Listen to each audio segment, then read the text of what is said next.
Hey, today we are going to be solving absolute value equations and inequalities.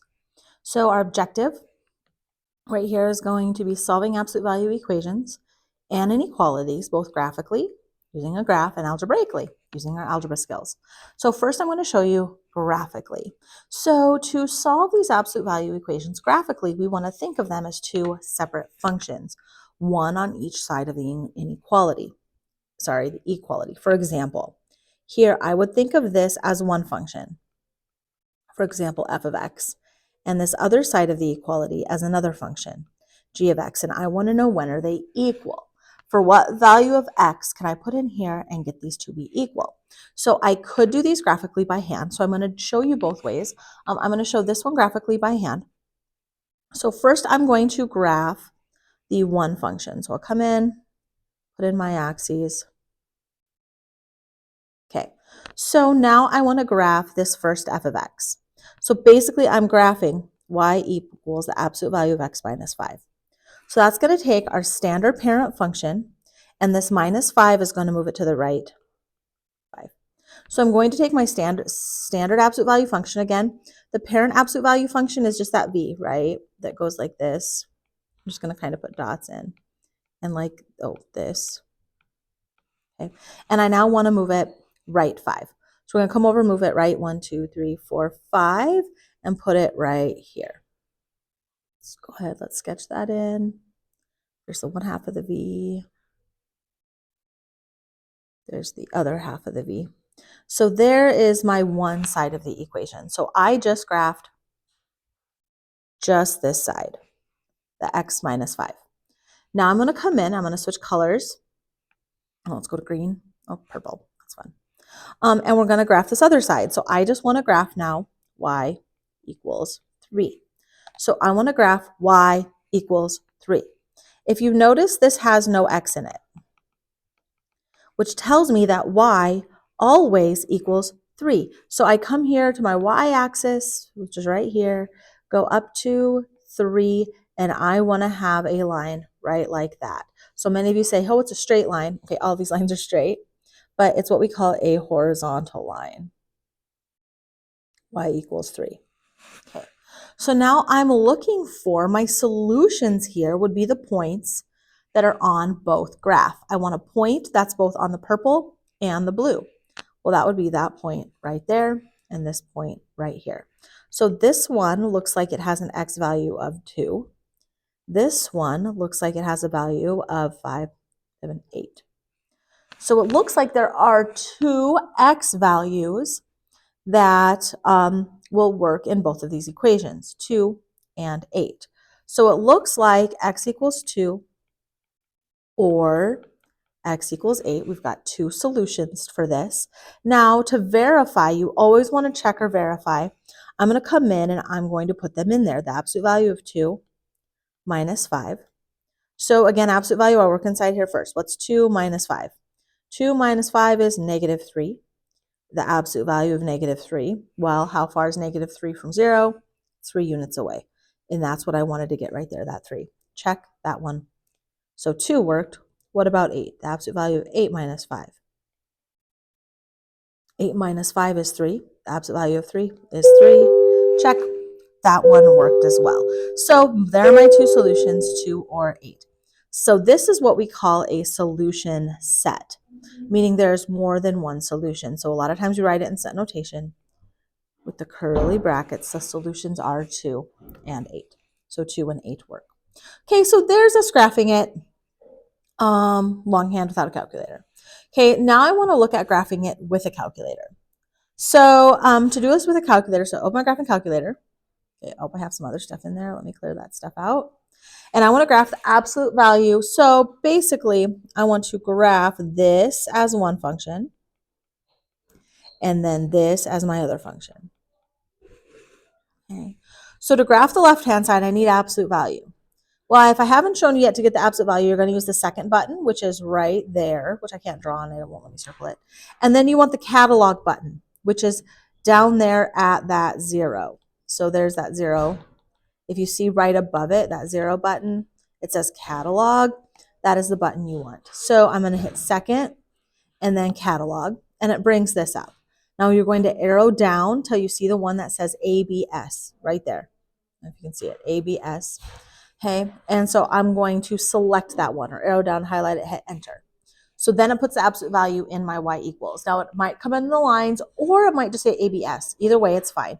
Now inside my absolute value is x minus 5. Then I want to arrow out, right arrow over to arrow out of that minus 2. So there's the absolute value of x minus 5 minus 2, which knowing what we know about absolute value, that should move it right 5, and this should move it down 2.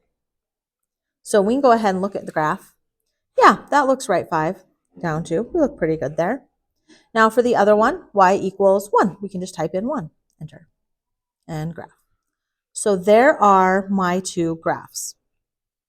Okay, so let's go ahead and let's look at them. This one right here.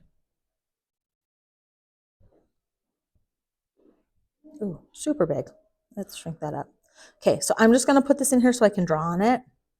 Okay, so here's what the graph of that looks like.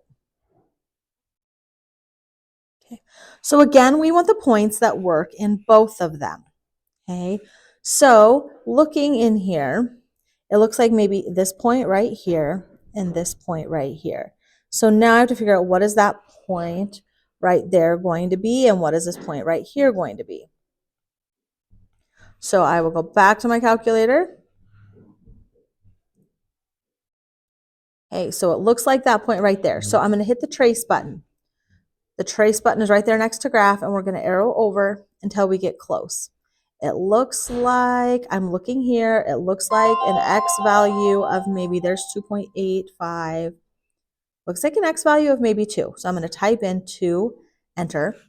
Now my graphing calculator will show me both y1 and y2 are both the same thing, and that's what you're looking for. Yours, you'll have to hit the up and down arrow to trace between the two, but it looks like there x equals 2 is a solution. Hit the trace and go back over. Let's see what this other one over here looks like it is. It looks like it's maybe, there we're at 7 point, here we're at 7.9 and then 8.1, so maybe 8, 2, and 8. Yep, 8. X equals 8 because we get 1 again. So it looks like it's 2 and 8. Again, we want to check it. Let me, there we go. So again, 2, oh, it took my 8 with it. And 8. So again, we want to check it. The absolute value of x, oh, we're checking. 2 minus 5 minus 2. Does that equal 1? We're wondering. 2 minus 5, the absolute value of negative 3. The absolute value of negative 3 is 3 minus 2 does equal 1. Check, that one worked. What about 8? 8 minus 5 is 3. Absolute value of 3 is 3 minus 2 equals 1. That one works as well. So x equals 2, x equals 8. Again, that's our same solution set. These two equations had the same solution set. If you notice, 2 and 8. So these two equations are what we call equivalent equations,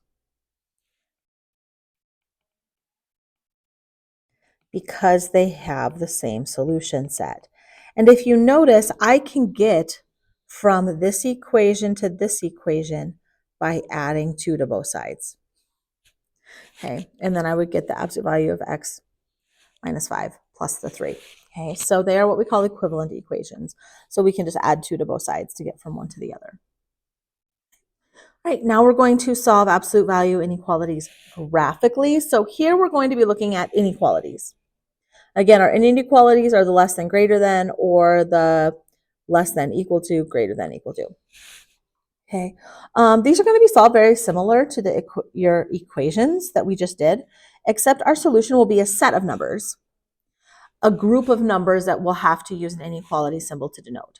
Okay, for example, here we're going to do this x minus 5 is greater than or is greater than 3. So again, first we're going to graph this first bit as our f of x and the second bit as our g of x.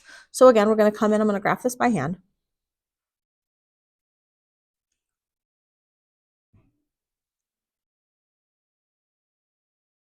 So again, that first one is x minus 5, so it's going to be the parent function 5 to the right. 1, 2,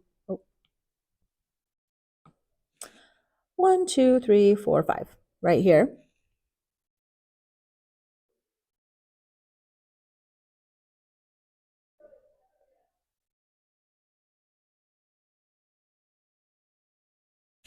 Okay. So there is our first equation, that y equals absolute value of x minus 5. Now we want to do our next equation, the y equals the 3. So again, that's y equals 3. So this is where we cross y equals 3 right there. So it's going to be that straight horizontal line here at 3. Ooh, that's very crooked. Thank goodness my iPad straightens that stuff out. Use a ruler. Okay. So there's my x equals 3. So I don't want to know where they're equal. I want to know where this f of x, where this is bigger than this other side. So basically, I want to know, when is my absolute value bigger? So it's going to be bigger if it's higher up.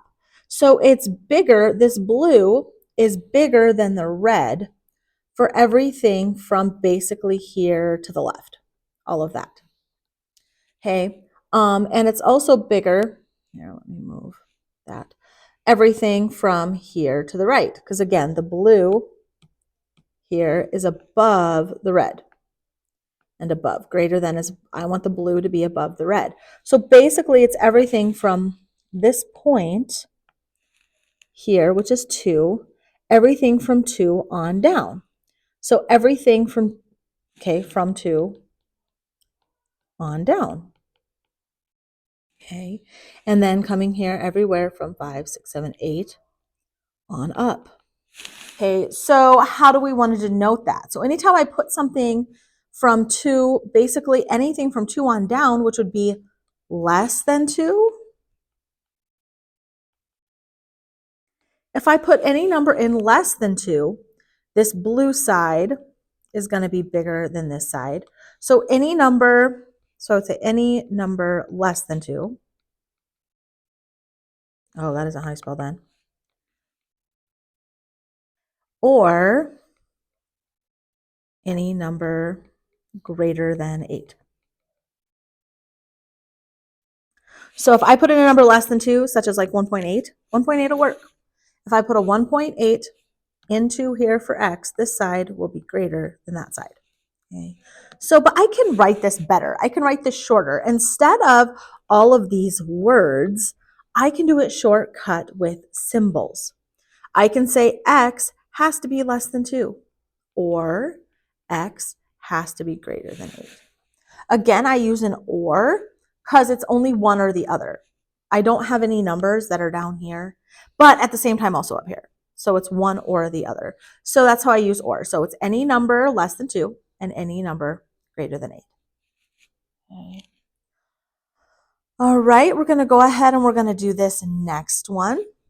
Again, we're going to graph it as 2 separate functions. We're going to graph this guy first. Absolute value of x minus 3 plus 1. So I'm going to use my graphing calculator for this bit. Y equals clear. I'm not going to clear this whole thing. I'm just going to come over and delete little bits. X minus 3. So I don't have to get the absolute value back. Plus 1. Okay, enter. So that should move it 3 to the right, up 1. So let's look. 3 to the right, up 1. Yep, that looks pretty good. And then my other one is 5. Right, 5. Let's go ahead and let's graph that. So I get a graph that looks about like that. But here, I want this left side to be smaller than the right side. Or, in other words, I want my blue graph over here to be lower than my red, because the lower we go, the smaller we are as far as numbers go. So I want it to be lower than the red. Okay, so let's go ahead. I want to be able to draw on it. Here's a graph of this one. Okay, so I want this blue one to be smaller than the red. So that's going to be anything down here. So basically from this point to this point, anything in between there, that blue is going to be lower or smaller than that red. Okay, so first I need to find those 2 points. So let's go to my graph and let's do some tracing. Looks like this one is maybe at -1. Yep, at -1, and then the other one on the other side. I don't know. Let's try it. We can start typing in numbers. 3, nope, 4, 5, 6, 7, 7. So -1 and 7. So it looks like, so this number's -1, this one up here 7. So in words, I could write it, so any number between -1 and 7. So any number in between -1 and 7 will work. Okay, or I could write it symbol-wise. Okay, so to write that symbol-wise, I would say my x has to be between least to greatest, -1 and 7, so less than or equal to. And I'm using an equal to because this uses an equal to. So any number in between -1 and 7. And again, you can check your work on these. Pick a number in between -1 and 7 and see if it works. I don't know, how about 0? Absolute value of 0 minus 3 plus 1, is that less than or equal to 5? 0 minus 3 is -3. The absolute value of -3 is 3 plus 1 is 4. 4 is less than or equal to 5. Yep, it worked. If I pick a number outside of this interval, like if I try 9, it won't work. Okay. And really, I probably should have checked an answer up here as well. For example, try a number less than 2, like 0, see if it works. Try a number greater than 8, like 10, see if it works.